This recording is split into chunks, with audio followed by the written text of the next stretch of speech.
Kosi watched from the hostel window as the three girls were dropped off. Each one of them came out from the front seat of different cars as a man stood there opening the door of the car for them.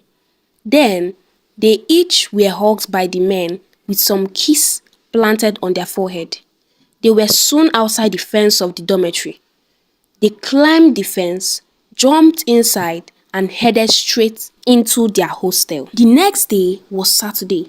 The girls were to go to the school salon to make their hair. It was a large salon that had different stylists working in it. But before any girl entered the salon, the three queens must first go and make their hair. They paid the hairstylist extra money to concentrate on only but their hair. The whole school waited until they were done with their hair. After they were done, then the other girls would go and make their hair. But Kosi was from a poor background. She attended St. Georgina's prestigious boarding school, which was an all-girls boarding school because of the scholarship she got.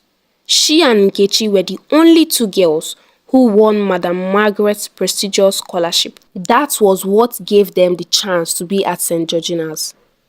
Hair grooming at St. Georgina's incurred an extra expenses. She and her friend Nkechi made simple weaving styles for each other. They could not afford the luxury of the school salon because the pocket money they received from their parents was barely enough for them. They were soon done with their hair. They left the lobby and went straight into their hostel and settled down. But Sandra, Jennifer and Mona Lisa could not hold their laughter. Just take a look at them. Ugly monkeys. They don't understand that beauty is money. Some other students also joined with them at their laughter. At the ending side of the dormitory stood their corner. The beddings were the finest beds in the whole of St. Georgina's. Their corners were finely decorated with flowers. As they sat there at their corner with crossed legs, there in front of them were packs of milky popcorn with some smoothies. Kosi and Nkechi walked briskly past them, but just as they passed, Kosi stumbled and fell down, mistakenly pouring away their smoothie. I'm sorry, she muttered as she stood in front of them, trembling. You poor thing, Mona Lisa sneered. Have you ever seen a smoothie all your life? You have to pay for it, and this is 10,000 naira. Kosi opened her mouth in astonishment. I can't afford that huge sum, she said. If you know you can't afford it, then better watch the way you walk. After apologizing profusely, she let Kosi go. The next day, in class, as Kosi read her books, Mona Lisa came towards her, sparking up a conversation. You are studying hard, aren't you? She began. Yes, of course, replied Kosi. Well. We have an outing next week, and if you will come along with us, then we'll accept you as one of us. Most girls are looking for this opportunity to belong, but I felt drawn to you out of pity. Kosi looked at her, then shrugged and said, Party? Where? Are you the only girl in St. Georgina's that does not know that the three partying princesses always leave for their party on Saturdays? Whether the school regulation accepts it or not, our parents are influential. As you know, and here at St. Georgina's, we make the rules. Even the chief security officer is at our service. Kosi nodded understandably. She had always admired the three girls. They are so gorgeous and their parents are rich too. Okay, came her reply, her voice slightly trembling. That night, Mona Lisa sent one of the students to take some grilled catfish and smoothie to her corner. Kosi ate it happily. So this is what these girls used to enjoy, she said aloud to herself as she licked her hands after eating. Mona Lisa's father is a politician, while both Sandra and Jennifer's father were honorable members of the House of Representatives. That fateful Saturday night was the first time Kosi joined them for their party. As she prepared for the Saturday night out with the girls, her friend Nkechi caught up with her after she came back from the salon. Kosi, you now make your hair at the school salon? Nkechi asked. Yes, replied Kosi, her voice audacious and firm. I thought we agreed to be making each other's hair, Nkechi continued. Yes, that was before. Levels have changed. including previous agreements. But Kosi, Nkechi said persuasively, don't you think becoming friends with these girls is risky? It might get you into trouble. Trouble? Asked Kosi. I've been in this school for more than a year now, and the three parting princesses have never gotten into trouble. Do you think I'm not using my head? Kosi continued. They are the who is who in this school, and are above the law. If I join them, I also will be above the law. Nkechi was left to herself. No one agreed to make her hair for her. As for Kosi, she now makes her hair, specially with the three parting princesses. For the first time since she entered St. Georgina's prestigious school, Kosi felt among. Kosi was a slim, tall, and brown-skinned girl. She soon fitted in with the girls as they taught her how to catwalk, talk smoothly, and gesture with her body while talking. You need to master these skills, especially knowing that you are joining us to go out for clubbing. The impression you give the men will tell how much of gifts and money they will be willing to part with you. Finally, it was Saturday night. Jennifer, Sandra, and Mona Lisa were close to the school fence, along with their new friend, Kosi. They went to the side of the fence with the shortest height and climbed on. Soon, they were outside the school walls. Jennifer brought out her phone and made some calls. Soon, a very flashy car pulled over to where they stood. A very handsome young man came out of the car and gave Jennifer a hug. He kissed her on her forehead, saying, "See my baby, oh, I've missed you so much." Then he opened the front door for her, while Mona Lisa, Sandra, and Kosi sat at the back seat. He drove them straight to his house. The mansion was a sight to behold, with its grand entrance, manicured gardens, and a swimming pool that sparkled under the moon. The interior was just as impressive, with modern decor, state-of-the-art amenities, and a spacious living area that could easily accommodate a small party. As they entered inside, Kosi gasped under her breath. She tried so hard to catch her breath at the lavish riches the environment exhumed. The sound of the soft music from the DJ and the complementing disco lights left Kosi in awe. As soon as the girls entered, both Sandra and Mona Lisa went straight to embrace their own boyfriends, Ifeanyi and Chidi. Kosi stood at the sitting room, awkwardly, looking at the girls. This was exactly what her mother warned her against when she won the scholarship. Avoid men and concentrate on your studies. The only but a distraction. She looked at the three girls as they kissed their boyfriends passionately and shamelessly. Come on, girl, Mona Lisa said. Loosen up a bit. Life is not all about books. You have to catch fun and enjoy. Kosi stood there, speechless, as she watched the ease with which the girls flung themselves on the men. As she wondered at the freedom with which the girls kissed the men, she remembered her mother's advice. Keep men at arm's length so that you can become useful to yourself. But these girls have never gotten pregnant, despite being free with men. As she thought about this, a man came to meet her. He was tall, handsome. His aura didn't go unnoticed. Hey, fine angel. How are you doing? Can I keep you company? Kosi's heart skipped a beat. I'm fine, sir. Thank you, she replied. He sat down there as he introduced himself. My name is Ekene, he said with a warm smile. May I know your name? My name is Kosi, Kosi said shyly. I like you. You look so very beautiful, like an angel, Ekene continued. Soon, the other three girls arrived with their glasses of whiskey on their hands. Hey, Kosi, they said. Hope you're catching on. You didn't take your drink. Holy girl, you have to learn how to be a big girl now.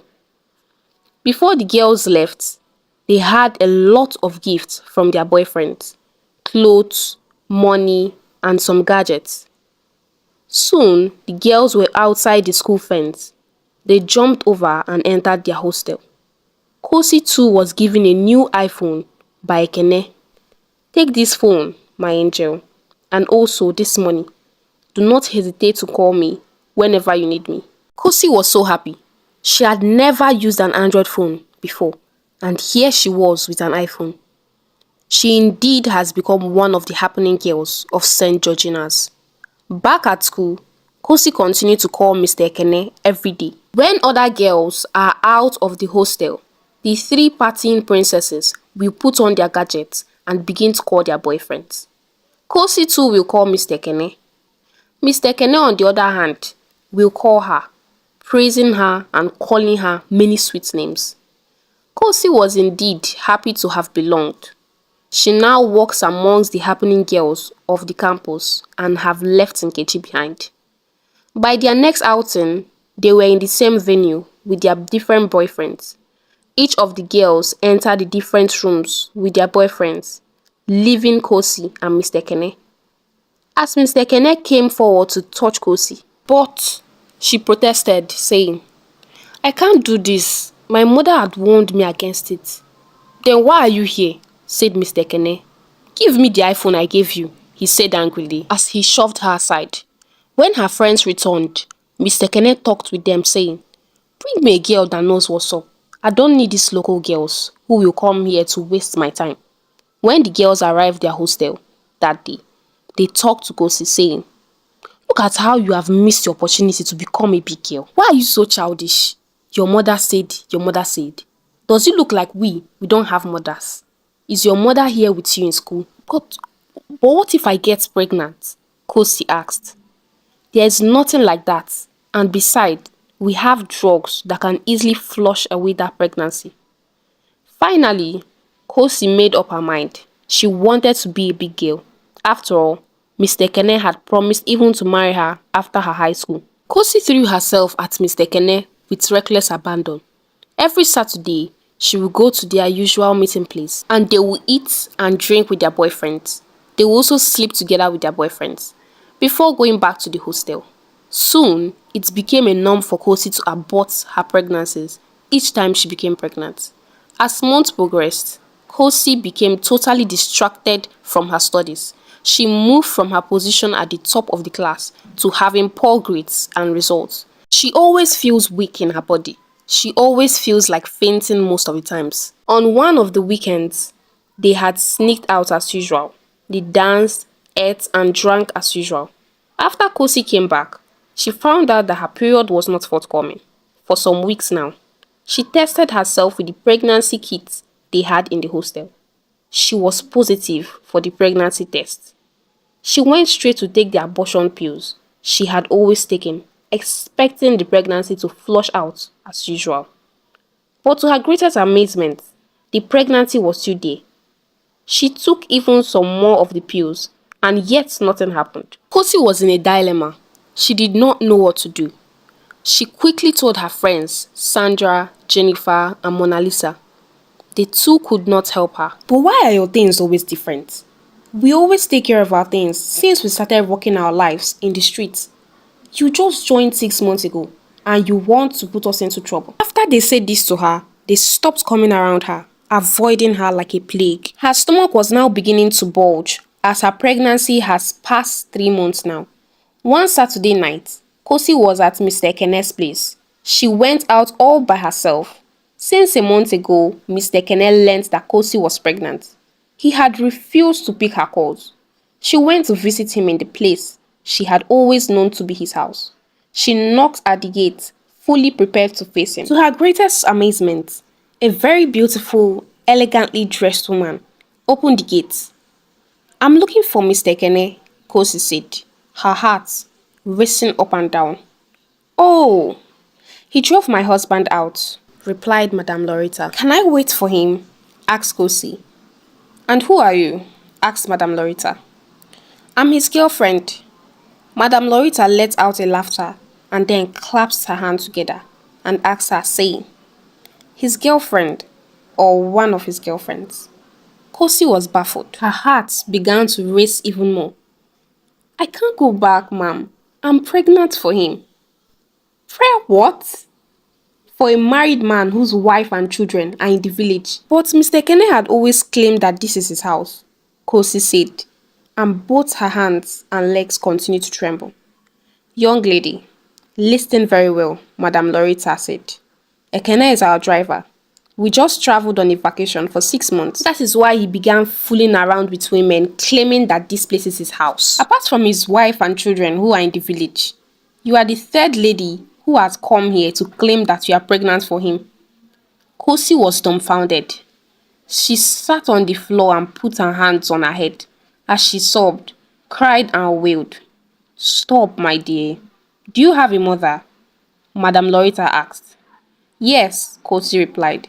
If you know what is good for you, you go back to your mother, Madam Loretta advised. Kosi was left all to herself, her mother's advice staring at her face. She did not know what to do, whether to go back to her mother in the village or to go back to the hostel. She could not think, but all she remembered was that the money she had is not enough to travel back to the village. Even if she had enough money, can she face her mother after throwing away her advice?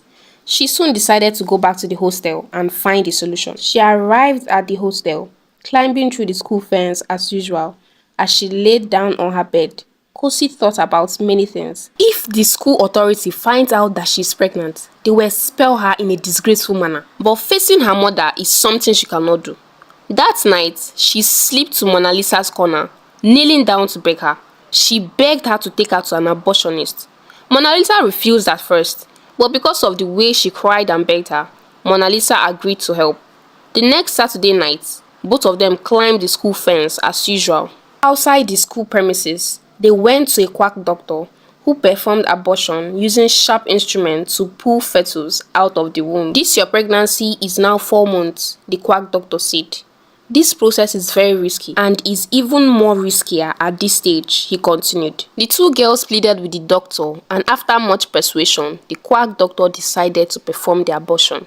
Before daybreak, the abortion had been concluded as the two girls went back into the hostel. Just as they were about to enter through the hostel connecting gate, Kosi slumped there outside the hostel. She was bleeding profusely. Some students who saw her raised an alarm. The school authority were alerted.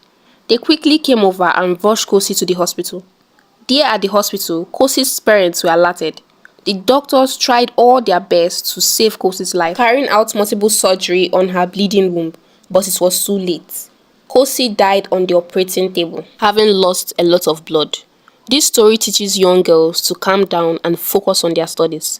Listen to your mother's advice as a young girl. Avoid bad friends that tells you to throw away the good advice you have gotten from your parents. If by any means you fall short, do not hesitate to go back to your parents. It is better that your parents scold you for a moment than getting solutions on your own that can take your life. If you love this story, please do well to give it a thumbs up, comment, and kindly subscribe as we load you with lots of amazing tales at African Tales by Amanda.